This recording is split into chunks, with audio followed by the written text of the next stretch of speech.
आज अगर थोड़े सख्त अल्फाज इस्तेमाल हो जाएं तो पेश की माजरत, क्योंकि आज होने वाली है बहुत ही खुलकर बात, और वो तमाम मामलात जो पसे पर्दा रहे हैं आपसे और बंद कमरों में डिस्कस हुए हैं, आज वो सब आपके सामने लाने वाला हूँ।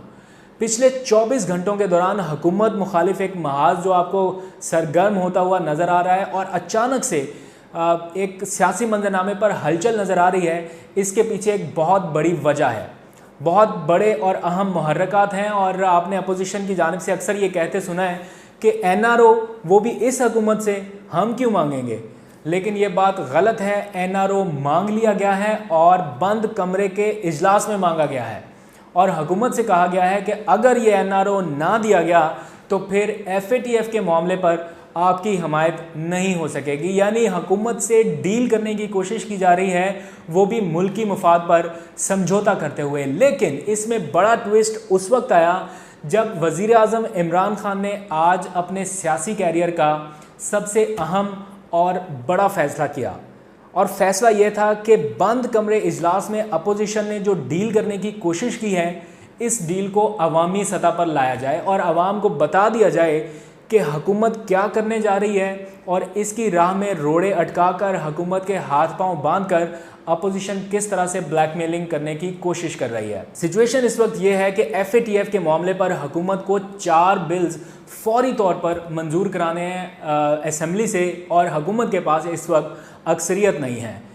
ये बिल मंजूर कराने के लिए अपोजिशन के सहारे की ज़रूरत है, और अगर ये बिल पेश ना हुए तो अक्टूबर में पाकिस्तान FATF की ग्रे लिस्ट से नहीं निकल सकेगा। और हमारे पास टाइम इस वक्त कम है, क्योंकि ये कानून मंजूर कराने के बाद रिपोर्ट FATF को इन्हीं दिनों में अरसाल करनी है।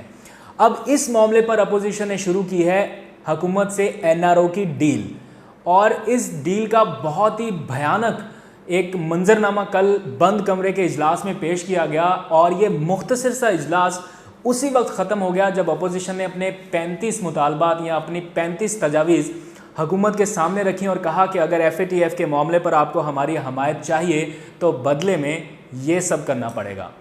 और कल तक तो ये सारा मामला एक बंद कमरे के इजलास में था, जिसके हवाले से जो इतलात मेरे पास थी वो मैंने आपको बताई। लेकिन आज ये मामला एक और बंद कमरे में डिस्कस हुआ, यानी वज़ीर आज़म हाउस में। वज़ीर आज़म इमरान खान ने आज करीबी रहनुमाओं से मुशावरत की, और इन रहनुमाओं ने वज़ीर आज़म को बताया कि अपोजिशन बदले में हुकूमत से क्या मांग रही है। वज़ीर आज़म ने 2 टोक अंदाज में कहा है कि कौम ने मुझे बहुत इज्जत दी है, मान दिया है, मैं करप्शन के मौजू पर सौदेबाजी नहीं कर सकता। इस वक्त शदीद मुश्किल में है हुकूमत। अगर ये 4 बिल मंजूर ना हुए तो FATF की ग्रे लिस्ट से पाकिस्तान नहीं निकल सकता। लेकिन क्या इस सारे मामले पर करप्शन के ऊपर समझौता कर लिया जाए और तमाम मुतालबात मान लिए जाएं? वज़ीर आज़म इमरान खान ने 2 टोक अंदाज में हिदायत दी कि अपोजिशन की ये ब्लैकमेलिंग का सारा मामला अवाम के सामने रखें और अवाम को बताएं, और उन्हें फ़ैसला करने दें कि इस वक्त जब मुल्की मफाद सबसे ज़्यादा मुकद्दम होना चाहिए था, उसका इस्तेमाल करते हुए या उसकी आड़ में अपनी करप्शन बचाने के लिए किस तरह से हुकूमत से NRO मांगा जा रहा है और ब्लैकमेल करने की कोशिश की जा रही है। शाह महमूद कुरैशी वज़ीर आज़म हाउस से निकले और सीधा पहुंचे पार्लियामेंट में, जहां पर उन्होंने दिया एक पॉलिसी स्टेटमेंट, और अपनी धुआंधार तकरीर में उन्होंने बताया कि FATF के हवाले से हुकूमत के पास वक्त कम है, लेकिन अपोजिशन इस मामले पर पैकेज डील करना चाहती है। अब ये पैकेज डील क्या है और इसके तहत हुकूमत से किस तरह से NRO मांगा जा रहा है, आप ज़रा ये तजावीज़ सुनिए जो अपोजिशन ने दी हैं। और हैरानी इस बात की है कि ये तजावीज़ देने वाली जो अपोजिशन है, उसके बहुत से अरकान जो इस कमेटी में शामिल हैं वो खुद नैबज़दा हैं। दिल पर हाथ रख के बताएं कि क्या ये मुतालबात तस्लीम करने के काबिल हैं, या इनके ऊपर डिस्कशन भी हो सकती है। क्या कोई ज़ी शऊर बंदा ये समझ सकता है कि ये मुल्की मफाद में किया जा रहा है सब कुछ? आप मुतालबात सुनिए। पहला मुतालबा, चेयरमैन नैब के इख्तियारात में कमी कर दी जाए और साथ साथ मुद्दत मुलाजमत में भी कमी की जाए। हुकूमत यह मुतालबा मानने के लिए तैयार नहीं है, क्योंकि इख्तियारात और मुद्दत मुलाजमत का तयन साबिका दौर में यही अपोजिशन जमातें कर चुकी हैं। अब आगे चलिए, दूसरा मुतालबा ये है, ये नवाज शरीफ को ज़रा ध्यान में रख के आप ये मुतालबा इनका ज़रा सुनिए कि अगर कोई नैब से सज़ा याफ्ता है तो वो पार्लियामेंट का रुकन बन सके। यानी ये तो सीधा सीधा ये है कि एक बंदे ने करप्शन की है, इस मुल्क का पैसा लूटा है, नैब ने उसे सजा दी है और आप मुतालबा कर रहे हैं कि वो दोबारा आ जाए मेंबर कौमी असम्बली बन के और दोबारा वज़ीर आज़म बन जाए, दोबारा से वो सारा कुछ कर सके। कमाल बातें करते हैं। आगे चलिए, कानून कहता है कि सज़ा याफ्ता जो शख्स है वो अवामी ओहदा रखने के लिए 10 साल तक नाअहल हो जाता है। अपोजिशन क्या मुतालबा कर रही है कि इसकी सज़ा कम करके 5 साल की जाए, यानी 5 साल तक की नाअहली रखी जाए। अब आप बताइए, अगर किसी ने करप्शन की है, मैं तो कहता हूँ उसको सारी ज़िंदगी के लिए नाअहल कर दो, और अपोजिशन मुतालबा कर रही है कि नहीं 10 से कम करके 5 साल करें। किसको बचाने की ये कोशिश हो रही है और क्यों हो रही है? हर किसी को पता है कि ये एनआरओ किसके लिए मांगा जा रहा है। और सबसे हैरान कुन मुतालबा जो किया गया है अपोजिशन की जानिब से, ज़रा वो भी सुनिए। कहा गया है कि 1 अरब से कम करप्शन का केस नैब को ना भेजा जाए, यानी एक हलाल करप्शन और हराम करप्शन का एक बेंचमार्क सेट किया जा रहा है कि अगर 99 करोड़ 99 लाख 99 हज़ार 9999 रुपए की करप्शन हो तो वो नैब के पास नहीं जा सकता केस। इससे ज़्यादा हो तो नैब के पास चला जाए। चलें, हमने कम करनी है, 1 अरब से कम कर देते हैं। तो मतलब यहाँ पर भी सियासत की जा रही है। आपको चाहिए कि आप 1 रुपये की करप्शन करने वाले के ऊपर भी एतराज़ उठाएं कि ये 1 रुपये की करप्शन हुई है, इसका भी हिसाब हो। आप कह रहे हैं कि बेंचमार्क सेट कर दिया जाए, मतलब कि 1 अरब रुपए से कम की अगर किसी ने करप्शन किया है तो नैब उसे ना पकड़े। इधर बकरी चोरी करने वाला जो है उसको फौरी तौर पर पकड़ लिया जाता है। मतलब कोई तरीका, कोई सेंसेस, कोई शऊर रखने वाला बंदा किस तरह से ये तजावीज़ मान सकता है? अगर वफाकी हुकूमत ने ये तजावीज़ मान भी ली तो आपको लगता है कि अवाम उनको छोड़ेगी? अब इससे भी एक कदम आगे चलिए। FATF के ब्लैक लिस्ट में जाने से बचने के लिए आपको मनी लॉन्ड्रिंग और टेरर फाइनेंसिंग से मुतालिक जो कानून साजी है उसको मुकम्मल करना है, उसको रोकने के लिए कानून साजी करनी है। अब अपोजिशन ने क्या तजवीज़ दी है कि मनी लॉन्ड्रिंग समेत गैर मुल्की अकाउंट्स और असासे नैब कानून से निकाल दिए जाएं। यानी किसी के पास अगर बाहर कोई असासा पड़ा हुआ है या किसी ने मनी लॉन्ड्रिंग की है तो वो नैब की जुरिस्डिक्शन में आए ही ना। तो नैब क्या करे फिर? नैब तो फिर बंद कर देना, यही मतलब है ना कि ताले लगा दें, नैब को ख़त्म कर दें इदारा।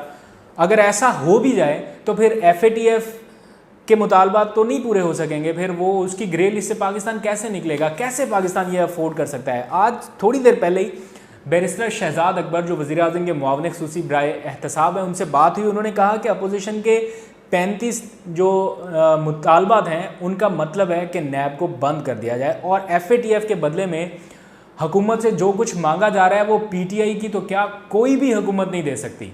कोई भी हुकूमत ये अफोर्ड नहीं कर सकती कि इतना बड़ा कंप्रोमाइज़ किया जाए और खुलेआम NRO दे दिया जाए। उन्होंने अपील की है कि कौमी सलामती के मामले पर इतनी बड़ी ब्लैकमेलिंग ना की जाए। ये कानून साजी हुकूमत के लिए नहीं है, इस मुल्क के लिए है, इस मुल्क के मुस्तकबिल के लिए है। हुकूमतें आती जाती रहेंगी। अगर पाकिस्तान FATF की ग्रे लिस्ट से निकल गया तो इसका किसी एक हुकूमत को नहीं, पूरे मुल्क और इसकी 22 करोड़ आवाम को होने वाला है फ़ायदा। दूसरी तरफ अगर आप अपोजिशन का मजबूत होता हुआ इत्तेहाद एक बार देख लें, इस पर नज़र दौड़ाएं। अब से थोड़ी देर पहले ये सारे के सारे टेलीविज़न स्क्रीन्स पर आकर अपना अपना भाषण दे रहे थे कि ये हुकूमत नाकाम हो गई, हुकूमत के ख़िलाफ़ तहरीक चलाएंगे, APC बुलाएंगे, मुशावरत होगी, ईद के बाद हम कोई लाहेअमल तैयार करेंगे। ये सारा लाहेअमल अवाम की हमदर्दी के लिए नहीं है।